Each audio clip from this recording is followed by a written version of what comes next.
Chaim, it's good you're coming. You became the staple.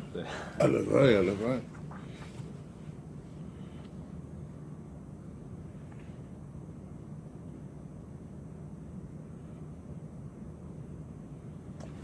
Okay. You're holding on the bottom of Samach Vav on the Bais.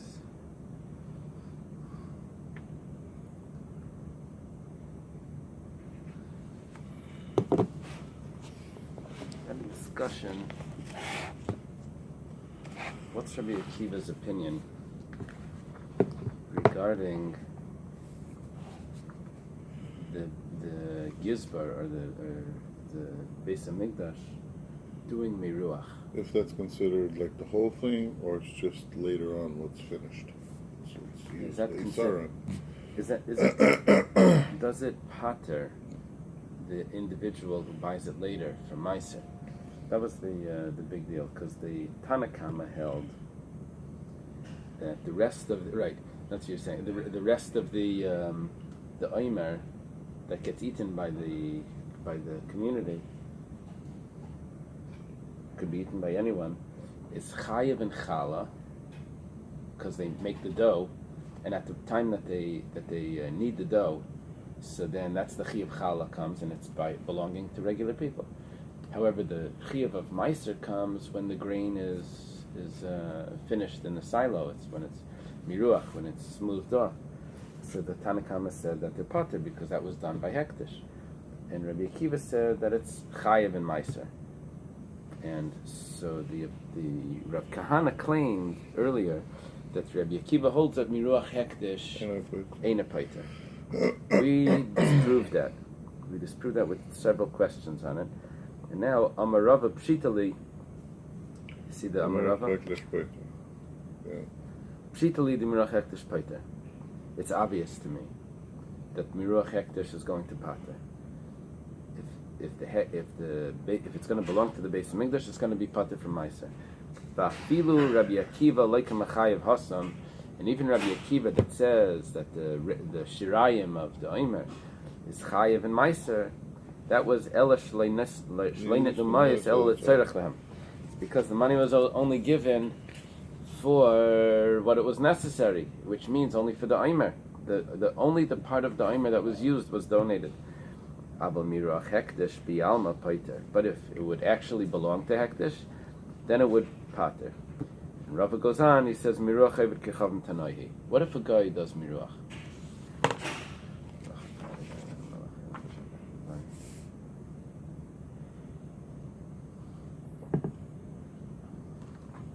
Very interesting machlekes here. It's a machlekes of peers, two Tanaim versus two Tanaim. Tanya, start in a brisa. Term in Mishal Yisrael, Al Shal Yisrael. When it comes to Truma, so if the grain is the same, if the... Does that have to do with Miruach or? Well, it does have to do with Miruach. Tosfos asks that why you mixing it into Miruach. It has to do with Yesh Kinyan Neivet Kechavim Ba'aretz, to be part of them from Meiser and Truma. But the Gemara is quoting it to discuss Miruach. Morning. So if one Jew owns the grain, he can take Truma off the grain that he buys from the other Jew. And if you buy two grains, good morning, you buy two grain from two different non-Jews, you can take Truma from one on the other. That's not a big chiddush, because they would both have the same chiyuv anyway. Even if it's pater, it's a big deal. And you sell kutim al shal kutim, and you can take, if you bought off the kutim are these people that they lived in the north, like Samaritans. Good morning. And we shall kol al shall kol. That's the big chiddush. I can take truma from anyone on anyone's grain. That means if I buy grain from a Jew, or my own grain, and I buy grain from a non-Jew, I can take truma from the non-Jews on the Jews, and I can take truma from the Jews on the non-Jews. The chiddush here is that we don't use this one. So this is better print. Okay, thanks. The chiddush here is that we don't say that the non-Jew's grain is pater from truma, because we have a rule that you can't take truma or meiser min achiyav ala pater or min pater ala chiyav. You need to be both obligated. All the grain needs to have the same obligation. Okay. This is different Rabbi Meir Rabbi Yehuda. That's Rabbi Meir and Rabbi Yehuda's opinion. Rabbi Yosi and Rabbi Shimon Aimrim, Rabbi Yosi and Rabbi Shimon, these are 4 out of the 5 students of Rabbi Akiva. They say, Tarmin Mishel Yisrael al Shel Yisrael. You can take from one Jew's grain on another Jew's grain. Mishel Ev Dikechavim al Shel Kutim. And a non-Jew's grain on the Kuti's grain, which is also considered a non-Jew. Mishel Kutim al Shel Ev Dikechavim, or vice versa, a Kuti on a non-Jew. Avaloi Mishel Yisrael al Shel Ev Dikechavim. But you can't take from a Yisrael on a non-Jew's grain. Al Shel Ev Dikechavim Mishel Kutim, comma. You can't take on a non-Jew or Kuti's grain. And vice versa is also not allowed. So I have a way of remembering the opinions here. We're exactly on top of 67. I just finished 66. In English, it's 66B3. We're about to turn to the B4. To the is that 60? No, that's 60. That's 68. Turn back a full page. 66B3. One more. No, keep going. Yeah. One more. One more. Okay, there. We're about to start there. Thank you. So I have a way of remembering this. It's the view of the non-Jews. So Reb Shimon gets into trouble when he speaks against the Romans. Remember? He has to run and hide in a cave. Rabbi Yosi doesn't respond at all. He gets exiled. Rabbi Yehuda speaks positive about the Romans. So for Rabbi Yehuda, you can take Meiser in from a Jews and a non-Jews and this, and I don't know Rabbi Meir's opinion. So, but Rabbi Meir would fit with Rabbi Yehuda. That would be the division. Rabbi Yosi and Rabbi Shimon say, Because Rabbi Meir is son of Gerim. Yeah. Yeah, Miro. Yeah. Rameir does have an opinion about Kutim, and I don't remember which side he's on. I don't remember. Well, it's this or that. They're converts from lions. Right. Yeah, is that Rameir's opinion? We've had it several times. It comes up. I don't remember which side. Okay. Okay, so we worked out what's going to be with Meiser. We got into this because we were discussing what happens if Hektish owns the grain when the grain is completed. Do you have to take Meiser? We said definitely not. What happens if a guy owns the grain when the grain is completed? So that's going to be a machlekes. Rabbi Meir and Rabbi Yehuda, they hold that it's chayiv, and Rabbi Yosi and Rabbi Shimon hold that the grain that belongs to a guy is pater, and that's why you can't take from a Jew's grain over this, or from this one over that one, because you can't take from one that's pater on one that's chayiv. You have to, when you remove the meiser and the trumas, they have to have the all of it has to have the same chiyuv, the same obligation. Okay. Here's our problem. Gilgal. What about when it comes to challah? Hektish, pater. When it comes to challah, if it belongs to hektish, it's pater. Ditanan, hekdisha isasa. If someone has dough, he donates to the Bais Hamikdash. Actually, Gilgala, until it's made into dough. Do they have a better word for it? Sounds like money laundering. You're gonna see. That's a good analogy. You'll see it gets worse. You'll see. Yeah. What's the word? The English word that they have in the art scroll for Gilgal? Is it just made into dough? Kneading? Mixing. Mixing. Okay.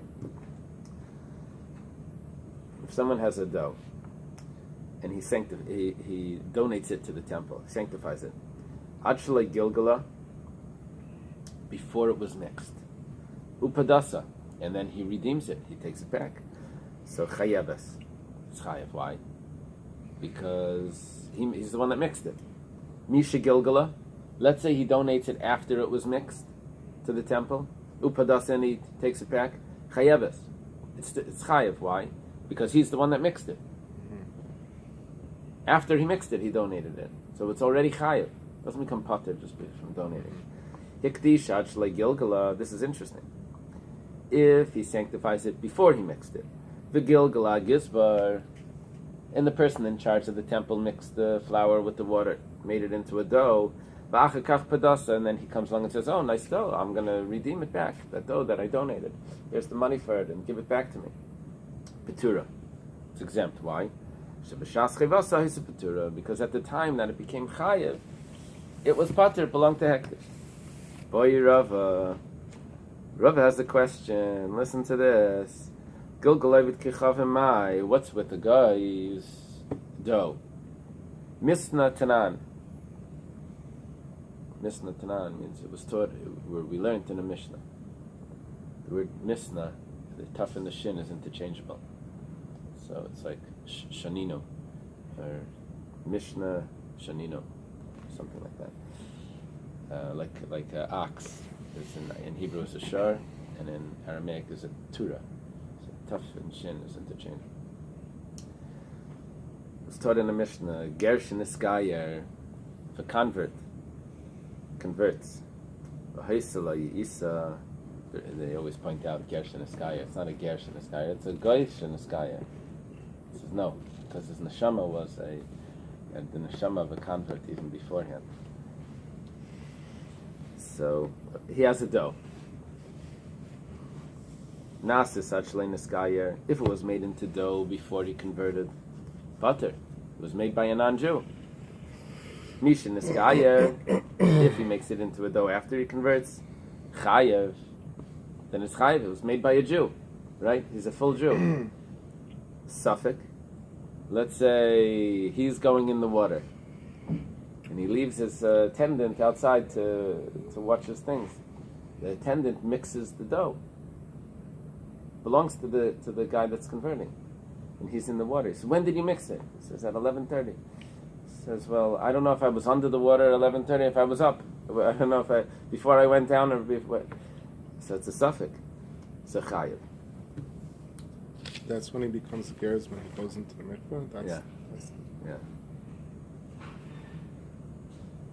So, because we're machmer.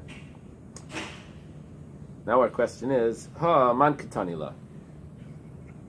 Who's the one that holds this? That by challah, a guy's dough is pater. Because when it came to meiser, we had a machlokes between Reb Meir and Reb Yehuda. They both held that if a guy owns the grain, it's chayev and meiser and truma. And when you match things up, what are they? You match things up that you have this opinion of what goes on with a guy's produce. By challah, apparently we have a clear mishnah that they're pater, which would fit with Reb Shimon and Rabbi Yossi's opinion better. So Dibri HaKoli, we say this is the opinion of everyone. Va'afilu Reb Meir of Rabbi Yehuda, even Reb Meir and Rabbi Yehuda, the Kamachai Hasam, that when it came to Meiser and Truma, they said that he's chayev when it belongs to a guy. The grain that belongs to a guy is chayev in Trumas and Meisers. But Patri Hacha, but the pater over here. The Gemara says, Hasam hu diksiv, the gancha yisera, havi miyat achar miyat, vein miyat achar miyat ela l'rabbis. Okay, actually it says 3 times the word the gancha. And the gancha excludes, the gancha means your grain. The gancha says your grain, but not someone else's grain.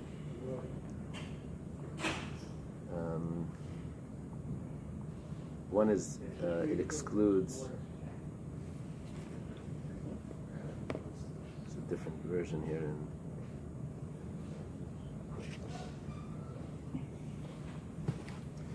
One is your grain and not the grain of Hekdesh, officially. One is your grain and not the grain of a non-Jew. But there's an extra one. And the extra one tells me that it's coming to include back, because it's a miyat achar miyat. Once it's excluded, and then it's excluded again, it's coming to include something, because you don't need to exclude it twice. Mm-hmm. So now it becomes an extra word. So the first pasuk is in Dvarim. It says Leisucha lechel b'shrecha ma'aser degancha.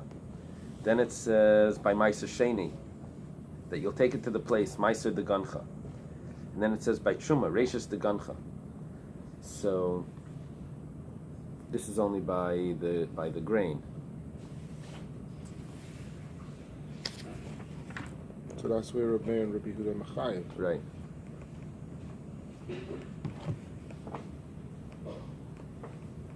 Okay, aval hacha, but when it comes here, trei zimni arisa seichem ksiv. It only says twice arisa seichem, which means your dough. It says reishis arisa seichem, and that's in Bamidbar. It's in the same parsha. It says twice, and then it says mei reishis arisa seichem. Titna lashem tshuma l'der seichem. Where is it? It's in Shlach or Kairach. Where is it? It's in one of those parshas. So Chadar Yisasechem is Kedei Yisaschem. Actually, they want to adjust that as well. Okay, one is that it needs to be the right amount of dough, and the other one tells me Chadar Yisasechem leisavit kechavim. I can't remember which one they're taking out. They're taking the editors of this thing is Kedei Yisaschem. Yeah, you have to take out the words Kedei Yisaschem and Chadar Yisasechem, and you have to read it. It says not if it's hektish and not if it's a guys. Okay, so we don't have an extra degancha to re-include the non-Jews' grain. By Meiser, we have an extra word. It says 3 times degancha. One of them is an extra word which comes to re-include a guy's grain. That's the opinion of Rabbi Meir and Rabbi Yehuda, that they hold that a guy's grain is chayiv. But when it comes to take chayiv and meiser and truma, when it comes to challah, it only says twice. So we only have an exclusion. So therefore, even Rabbi Meir and Rabbi Yehuda would agree that a guy's dough is pater from taking challah. That's one side of this. Dilma, or do we say Rabbi Yosef Reb Shimon Tanila? It's just the opinion of Rabbi Yosef Reb Shimon that they hold that meiser and truma is pater by a guy. The kapatri Aval Ramei Rabbi Yehuda, but Remain Rabbi Yehuda would do different. Gamri reishis mehasam. They would learn that just like by truma it says reishis, which you're pater, which you're chayiv because we have the extra one. So to by challah, it also says reishis arisa seichem, and we'll learn a gezeir shava reishis. That just like over there you're chayiv, over here you're going to be chayiv. Our question, what we're asking is, which opinion is the one that says that a dough that's made by a non-Jew is pater from taking challah? Listen to this. Amar Rava. Rava is bothered by this question. He says, Yehi Rava dech zaya bechilma. It should be the will of Hashem that I should merit to see which opinion is this opinion in a dream. He wants to know. He asks that he should be shown in a dream. It doesn't tell us what he had a dream of. But Hadar Amar Rava then came back and said, the Paiskim had this huge discussion if you can determine anything from dreams. This is like a huge issue. There was one person that I forget the details of the story, but it made it to the news. Everyone was writing about it. He determined that someone was alive or dead from a dream regarding the wife. And it was clearly a Gemara that you couldn't do that. And one of the great rabbis did it anyway, and somehow he had a way of explaining it, and everyone was writing back and forth. The question is what you can determine from dreams. You know, the Gemara says, they don't really matter. Okay. in certain areas. So Hadar Amar Rabba then came back and said, Manda Amar Miruach Ovid Kechavim Paiter, Gilgal Ovid Kechavim Paiter. The one that holds that it's pater from Meiser and Truma, Miruach, which means the finishing of the grain, they're the ones that hold that making the dough is also pater. Manda Amar Miruach Ovid Kechavim Eina Paiter. The ones that hold that it's not pater, which is Rabbi and Rabbi Yosi, Rabbi and Rabbi Yehuda. So they would argue on this Mishnah as well and say that making the dough by a guy is actually going to be chayiv.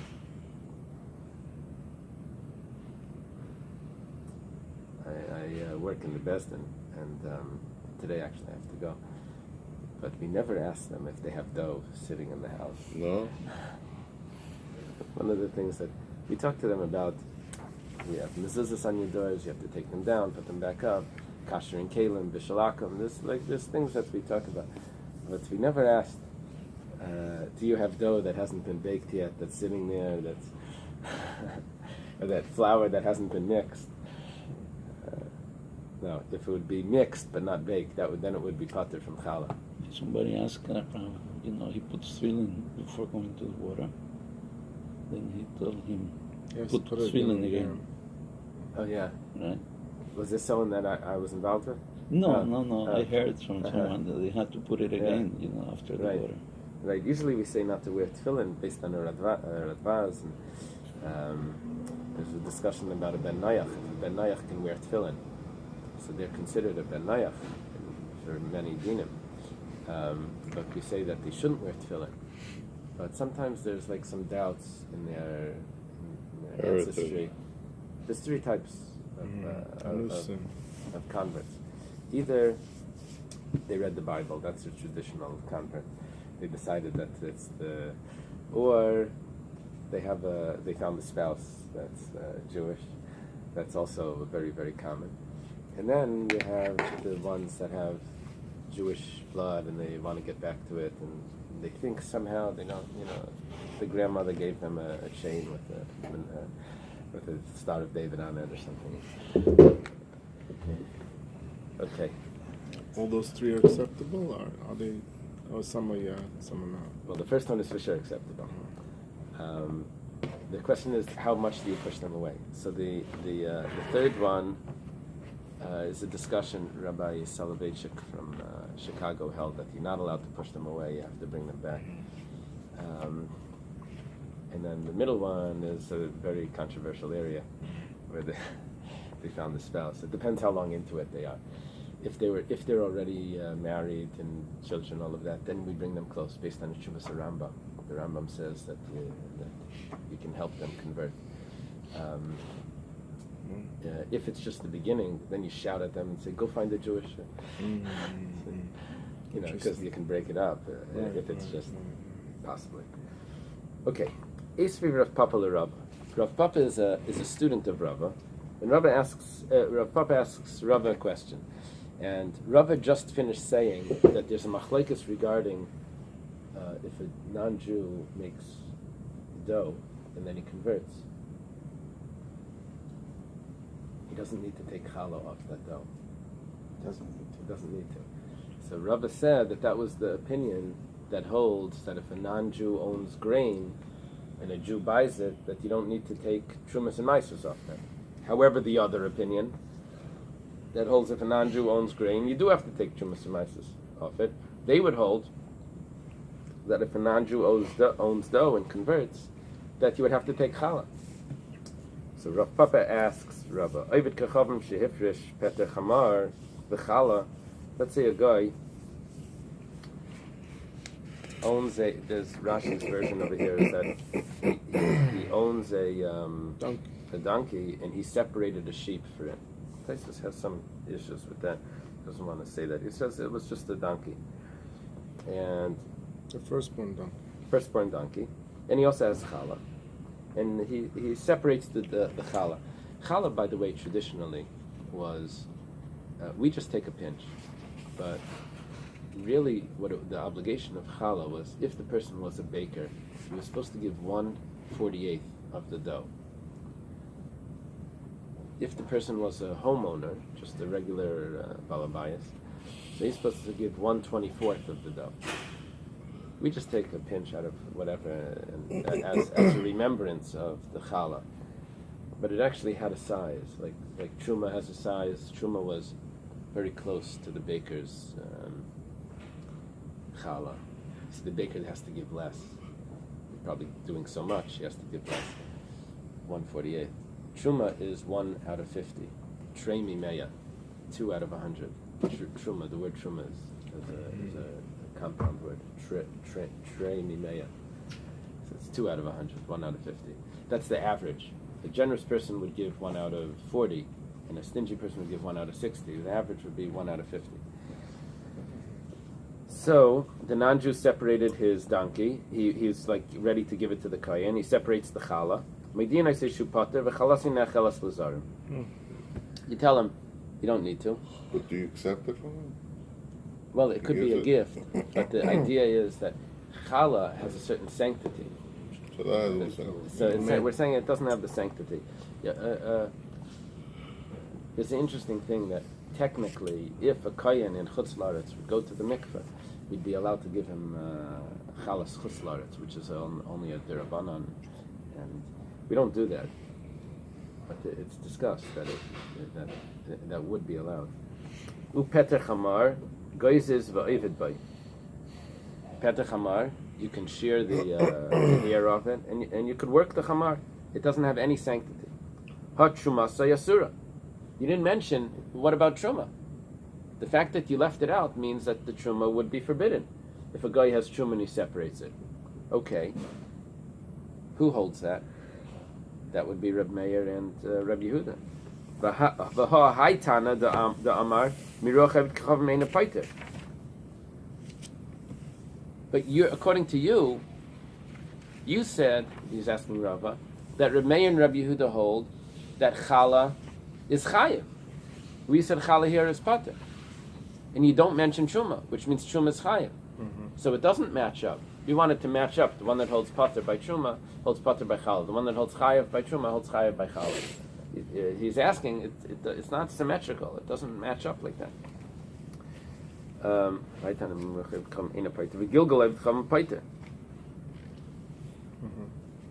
miruach of David Kechavim is not pater, but he holds that the Gilgal David Kechavim is pater, according to this Mishnah. Is this a Mishnah? It's a Tosefta in Shumas. Okay. Ba'id. There's another question here. Esvi Ravina l'Rava. Ravina asks Rava a question.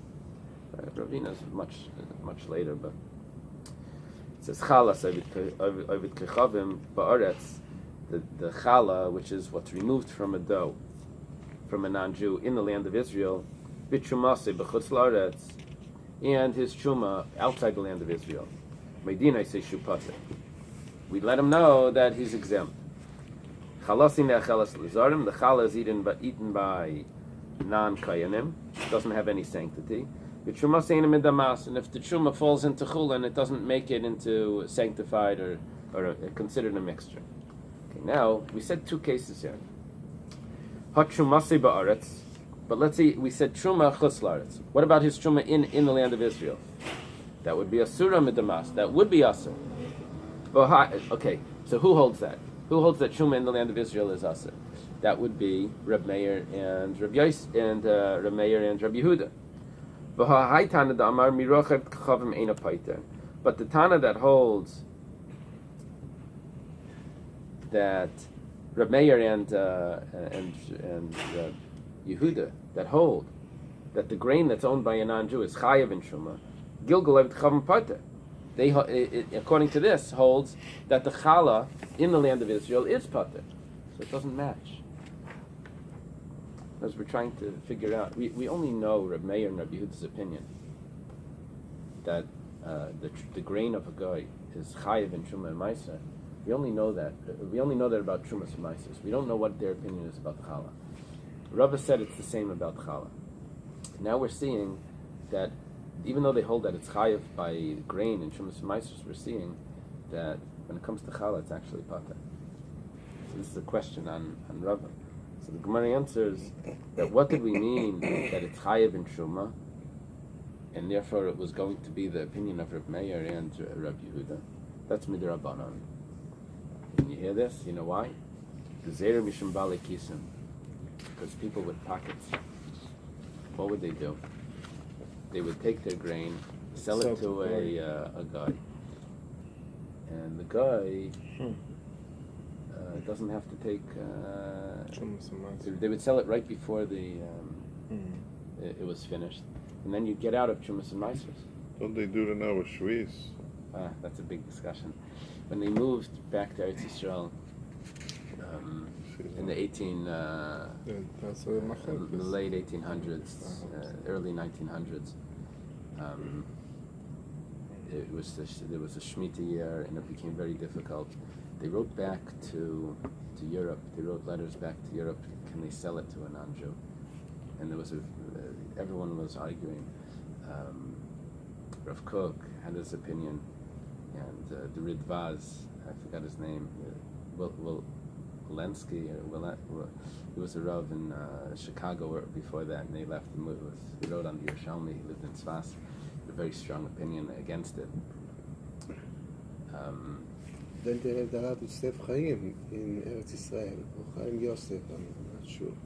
Rabbi Yosef Chaim Sonnenfeld. Sonnenfeld, yes. Right. He was over there. Yeah. He was one of the poskim Right. at the time. Right. And his So, son, Eily. and his son used to deal with chitim, used to buy and sell chitim.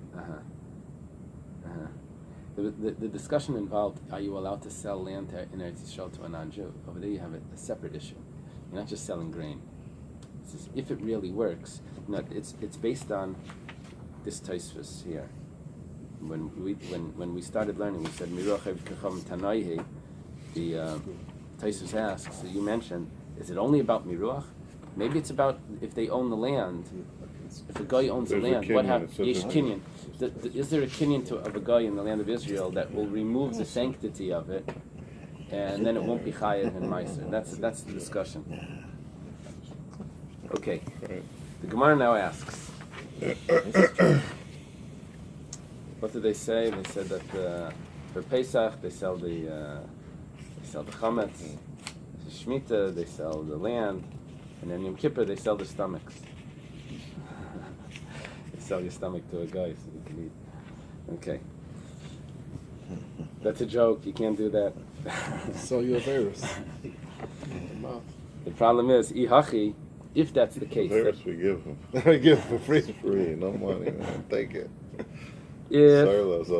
If we're worried that people that own a lot of grain are going